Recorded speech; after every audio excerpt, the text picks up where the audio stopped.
आस्था श्लोक के पास आती है और अपने टीके से श्लोक को टीका लगा देती है। श्लोक को लगता है कि वह उसे किस करने वाली है। तभी आस्था कहती है, लग गया टीका। श्लोक यह सुनकर मुंह बनाने लगता है।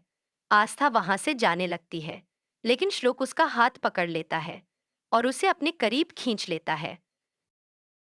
आस्था घबरा कर कहती है, क्या कर रहे हो श्लोक, कोई देख लेगा। श्लोक उसका हाथ और कसकर पकड़ लेता है। तभी श्लोक की नौकरानी कमरे में आ जाती है, बहनी बहनी करते हुए। आस्था जल्दी से कहती है, सीता आ रही है, हटो। श्लोक उसे दरवाजे के पीछे खींच लेता है। नौकरानी कमरे में आकर देखती है कि वहां कोई नहीं है।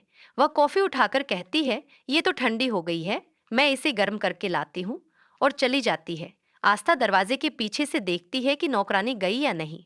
जैसे ही वह निश्चिंत होती है, श्लोक उसका हाथ पकड़ता है और उसे अपने करीब लाने लगता है। आस्था घबराकर कहती है, श्लोक कोई आ जाएगा, और उसे धक्का देकर वहां से भाग जाती है। श्लोक मुस्कुराने लगता है। दृश्य बदलता है। कालिंदी घर में आती है और खिड़की दरवाजे बंद कर देती है। वह ज्योति को आवाज लगाती है। ज्योति आती है और कालिंदी उससे कहती है, आज के बाद तुम कहीं बाहर नहीं जाओगी जब तक तुम्हारी डिलीवरी नहीं हो जाती और तुम्हारे बच्चे का भविष्य सुरक्षित नहीं हो जाता। ज्योति मुस्कुराकर कहती है, आप फिक्र मत कीजिए, आपकी छाया में मैं खुद को बहुत सुरक्षित महसूस करती हूँ।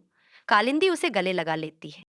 दूसरी ओर सिद्धांत भरत के ऑफिस में एक आर्टिकल लेकर आता है और कहता है, सर, यह बहुत अच्छा आर्टिकल है, आप इसे चेक कर लीजिए। भरत आर्टिकल देखते ही कहता है, रोशनी, तुम्हारी कोई गर्लफ्रेंड तो नहीं थी? सिद्धांत जवाब देता है, हाँ, कोई गर्लफ्रेंड नहीं है। भरत हंसते हुए कहता है, तो यह तुम्हारी साइड वाली लव स्टोरी है। सिद्धांत उसे रोशनी की पूरी कहानी बताता है, लेकिन उसका नाम नहीं लेता। भरत सलाह देता है, अगर तुम उससे प्यार करते हो तो उसे प्रपोज कर दो। सिद्धांत मुस्कुराने लगता है। श्लोक घर पहुंचता है और आस्था की फोटो से बातें करने लगता है। तभी भरत वहां आता है और कहता है, तो तुम आस्था को ऐसे डांटते हो? श्लोक जवाब देता है, मुझे उसे डांटने का मौका ही कहाँ मिलता है। दृश्य बदलता है। अभय अपनी बुआ के साथ ऑटो में श्लोक के घर पहुंचता है। उनके पास पैसे नहीं होते, इसलिए अभय वॉचमैन से पैसे देने को कहता है और अंदर चला जाता है। बुआ कहती है, ध्यान रखना, हमें हर शब्द सोच समझकर बोलना है। अभय जवाब देता है, मुझे मत सिखाओ, लेकिन तुम अपनी एक्टिंग मत भूलना। अंदर अंजलि पूजा कर रही होती है। अभय उसे आवाज देता है, सासू माँ। अंजलि नौकरानी से कहती है, जाओ देखो कौन आया है। फिर वह अभय के पास आती है। अभय पूछता है, चाची, ज्योति कहाँ है? अंजलि चौंक कर कहती है, तुम क्या कह रहे हो? ज्योति तो कोल्हापुर गई थी।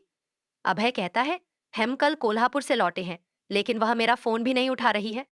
अंजलि को समझ नहीं आता कि मामला क्या है। तभी अभय की बुआ कहती है, अगर ज्योति यहाँ है तो हमें दे दीजिए। वह न जाने किस बात पर नाराज है और अभय का फोन नहीं उठा रही है। अंजलि उलझन में पड़ जाती है और इसी के साथ एपिसोड समाप्त होता है।